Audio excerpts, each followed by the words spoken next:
the anxiety itself, like that's what the tools are really, we can just move that stuff around so that you have power. I think that's the biggest thing to walk away at the end of the day with, is the fact that you have power to move this around, that whatever comes up on you is not fact, that you have authority over it.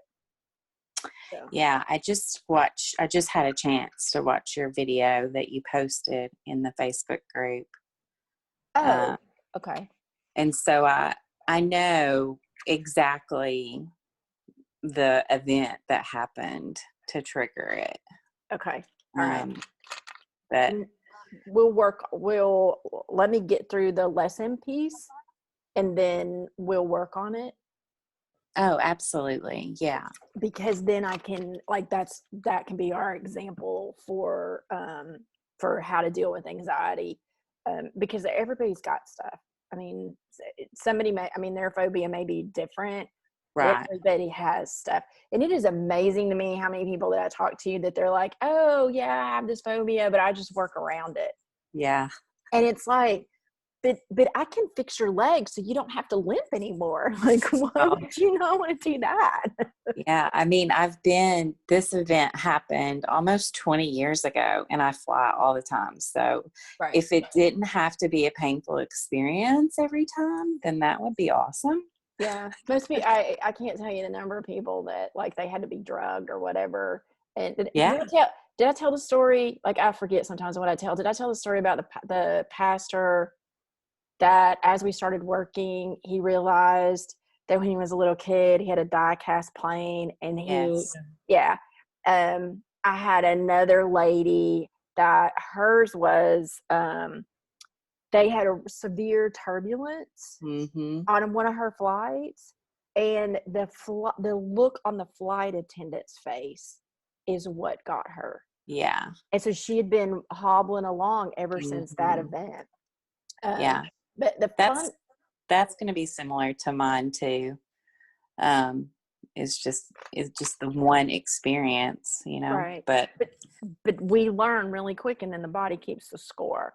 And so we'll just knock that out, and your Friday will be better. How's that? I have felt so many times, I laughed out loud when you said you had one client who stood up on the plane and said, please land the plane. Like, I have felt like that so it wasn't please, it was a demand. And that's ever since 9/11, like, freak out when you do that. And so I now have a picture of her, because she came to see me because she was headed to New York to see her son. And I have a picture of her and her husband smiling with the window open. Because he had to be just as happy as she was, because she didn't have her fingers dug into his arm. Well, yeah, my husband will love you too, because he does not like sitting beside me when we fly. It drives him crazy. Right. I get it. I totally get it. Anyway. All right. So now I'm gonna mute y'all, and we're gonna do a little meditation and just kind of come into the room. That's what we're going to do. So let me get back to the speaker view. Let me mute everybody. Mute. And you're muted. You're really good at knowing how to do those things. Okay.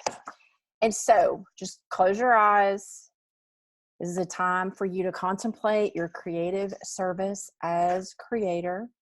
You're invited to close your eyes and place your hands over your belly, taking a deep breath in and out. With each exhale, let yourself relax ever more deeply into the softness of the moment.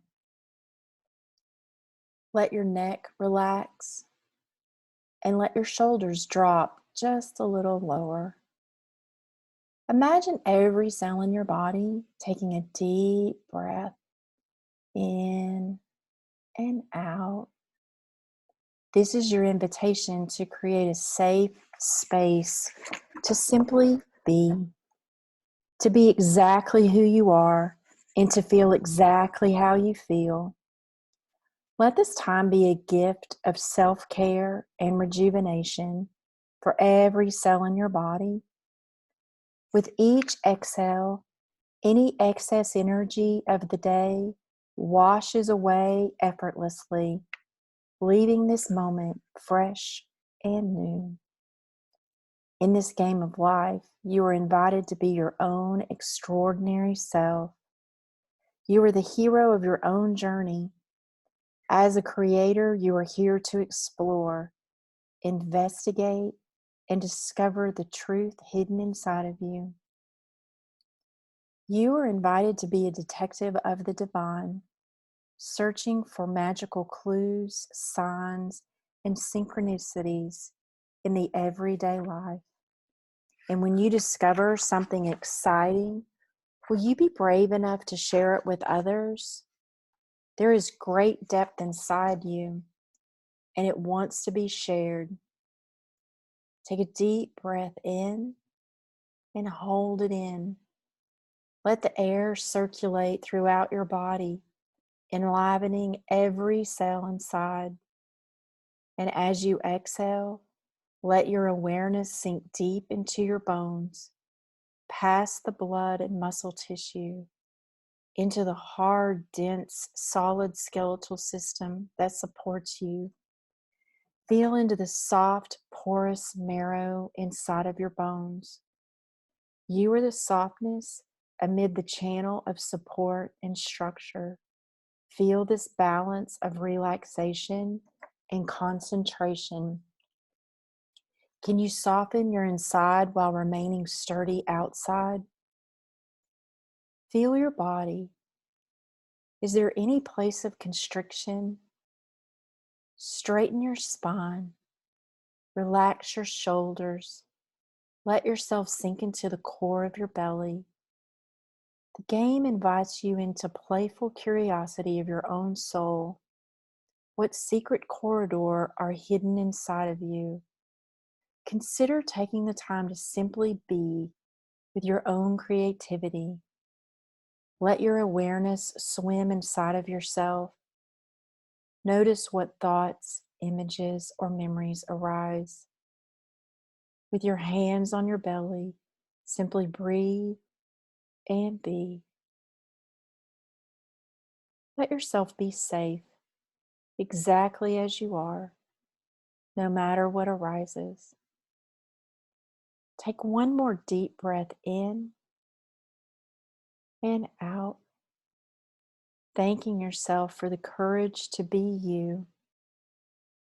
And when you're ready, you can slowly open your eyes and let your life be a new, fresh canvas to explore.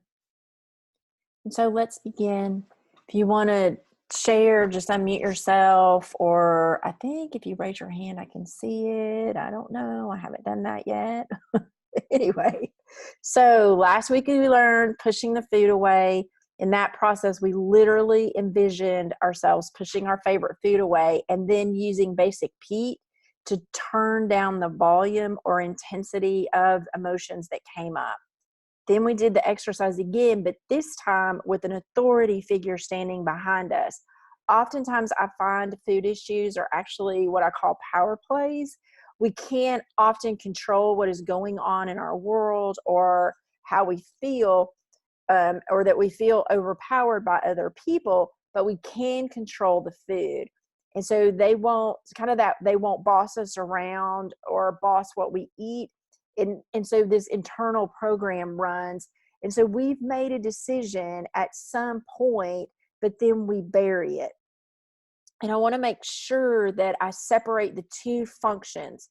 Pushing the food away is a process that I use specifically to increase the intensity of food attachments, because I want to get those things as big as I possibly can and then start to take them away. Adding that authority figure pushes to the surface that internal, it's kind of like an internal virus on a computer system. This internal programs that are related to rebellion and to power plays. And so I use that again to push that to the surface.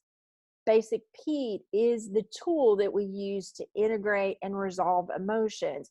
And I want to like break down those pieces so that you understand like what part we're doing what with.